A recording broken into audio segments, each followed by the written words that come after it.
لو أنزلنا هذا القرآن على جبل لرأيته خاشعا أنزلنا هذا القرآن على جبل لرأيته خاشعا لو أنزلنا هذا القرآن على جبل لرأيته خاشعا متصدعا من خشية الله. وتلك الأمثال نضربها للناس لعلهم يتفكرون.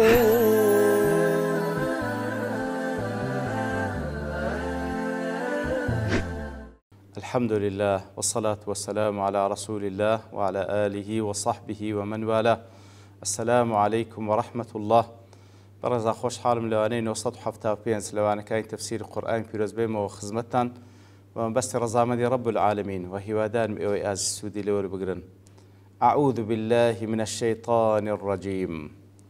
فإذا انسلخ الأشهر الحرم فاقتلوا المشركين حيث وجدتموهم وخذوهم واحصروهم واقعدوا لهم كل مرصد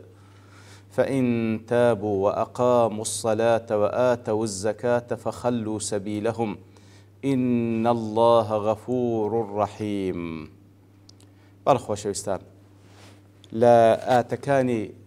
پێشووتر خوای گەورە سوبحانەهو وتەعالا لە دوای ئەوەی کەوا ئیعلانی کرد کە عەهد و پەیمان نەما لەگەڵ کەسانێکی موشریک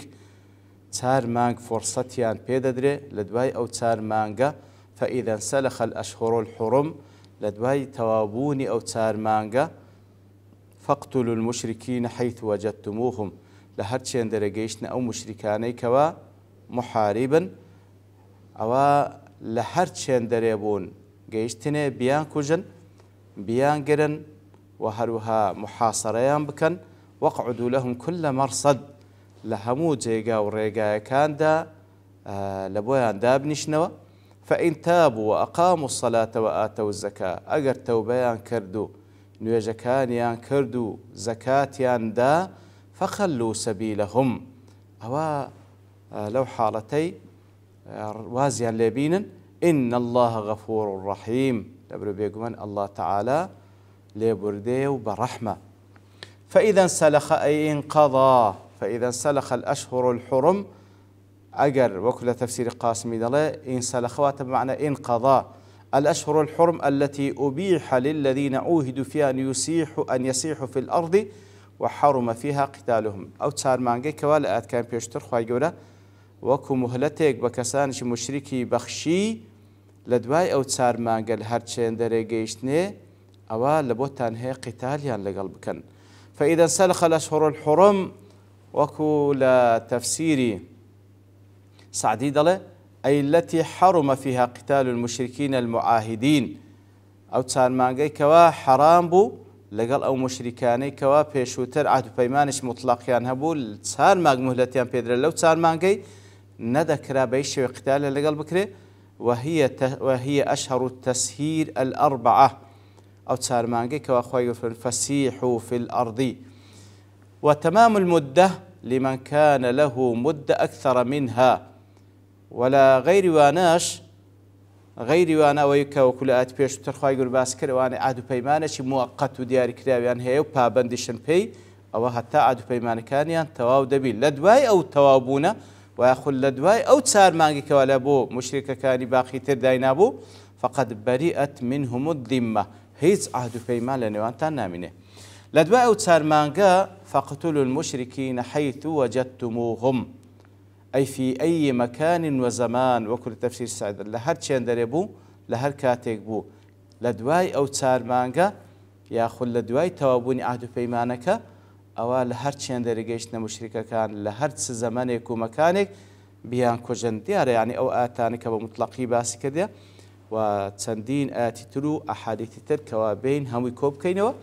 لنتيجة دالو من بدالكوي أو مشركو كافراني كوا محاربا أو مشرك كافراني كوا محاربا بلام أوي كوا آماده لجير ساي حكم إسلام بجيه وياخد جزية ددا وياخد عهد بيمانها وبابندي شب عهد بيمانك ولو حالتي كسنا كجري تنها أو مشرك كافر كوا محاربة استعدادی نییە عهد و پەیمان ببەستی، استعدادی نییە پابەند بی بە عهد و پەیمان، استعدادی نییە ملکەتیش بی لە بۆ لە ژیان لە ژێر حکمی ئیسلام پابەند بابنە، استعداد نییە جزیەش بدە. طبعا ئەوە محاربە و لەو حاڵەتەی لە هەر چێن دەرەگەیشتنێ بیان کوژن. قال ابن كثير هذا عام والمشهور تخصيصه بغير الحرم. كواتا دفرم بعام دفرم لهر چين دلي بلام دلي تنها لحرم نبي لحرم مكي نبي لتحريم القتال فيه لبروي لوين دري قتال لوين دري حرامه وكو خايقور سبحانه وتعالى سورة البقرة دفرمي ولا تقاتلوهم عند المسجد الحرام حتى يقاتلوكم فإن قاتلوكم فاقتلوهم. كواتا لا مسجد الحرام قتاليان لقلب مكان مقر اوان قتال لقلب مكان او قتاليان لقلب مكان. بلا لهر چين داري قيشني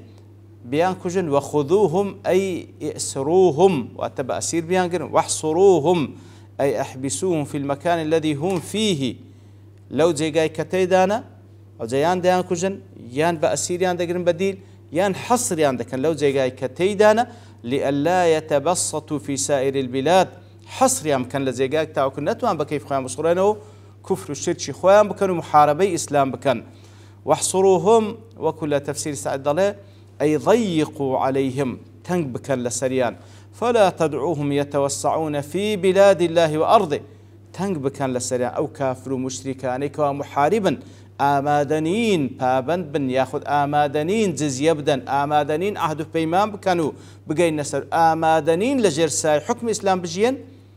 أوانا حصر يان بكن لجيقايك تاوكو نتوان بل بتشيشن لبو جيقاكاين تلسر روي زوي التي جعلها الله معبدا لعباده أصل أو زاوية معبد بي وتجيقا عبادة بي لبو من كان عبادة خواهي قوريت يبكن فهؤلاء ليسوا أهلا لسكناها براستي أوانا أهل نين لبوي كوا بإسراعات خوان لسروي الزوي بجيين ولا يستحقون منها شبرا. أصلا كافري محارب مستحق نية يكبس تزويشي هبي لأن الأرض أرض الله أو زوي الله تعالى وهم أعداؤه المنابذون له ولرسوله دجمناني إخوان أوانا دجمناني بيغمبر عليه الصلاة والسلام المحاربون الذين يريدون أن يخلوا الأرض من دينه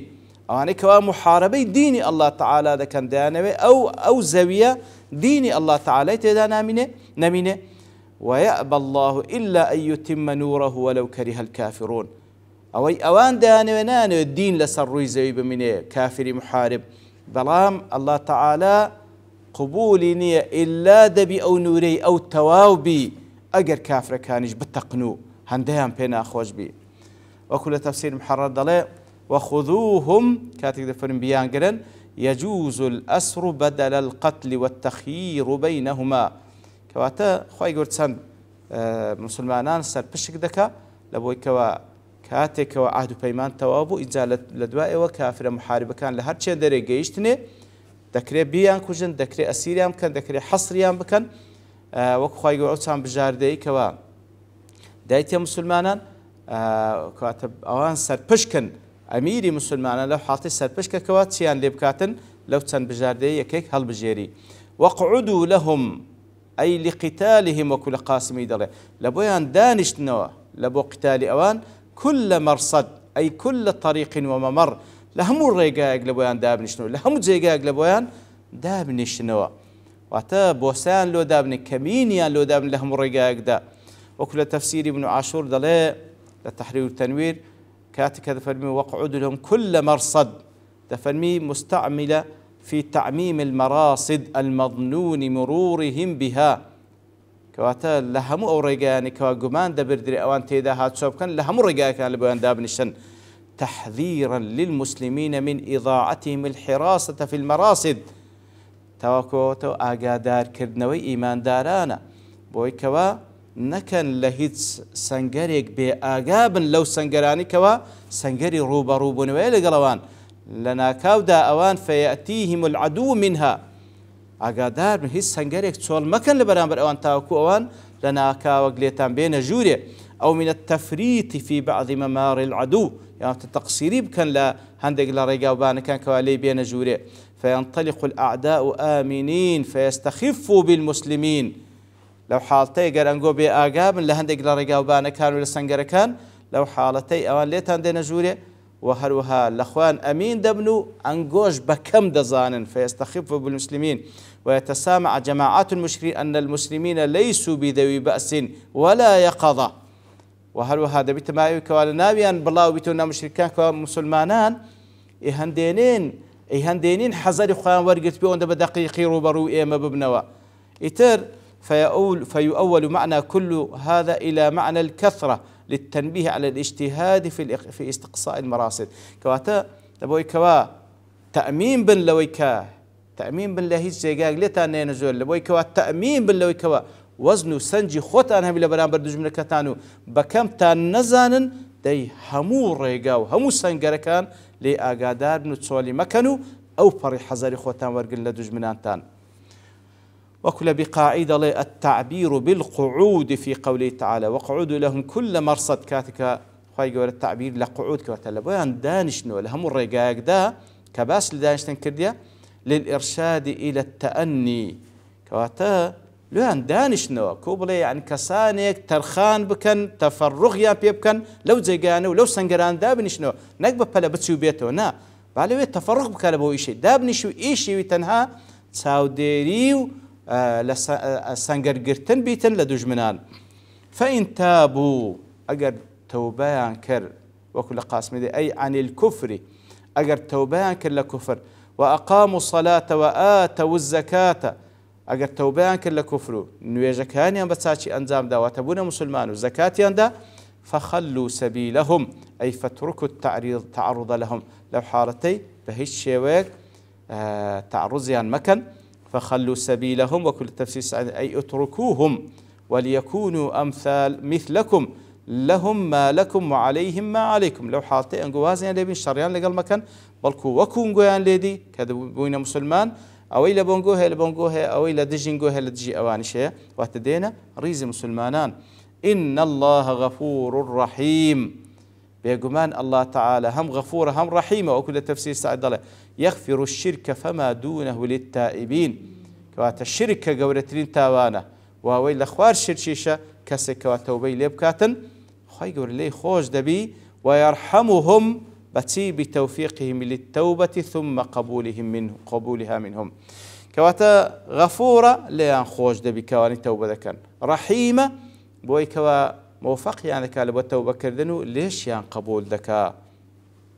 ابن عاشور دلا إن كاتك ولك وتأت كذا فإن الله غفور رحيم وتغفروا لهم لأن الله غفر لهم تي أنجوج ليان خوش بن أجر توبة ينكر وكو خواليان خوش بو كخواي جور غفور رحيم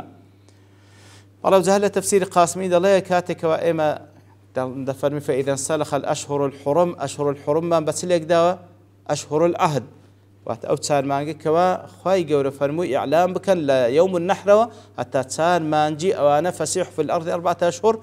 هو الذي اختاره الأكثرون زوربين مفسرين أوان هالبجاردية كوا أشهر الحرم لير أو تسار مانجي كوا ليوم النحر إعلان كرا كوا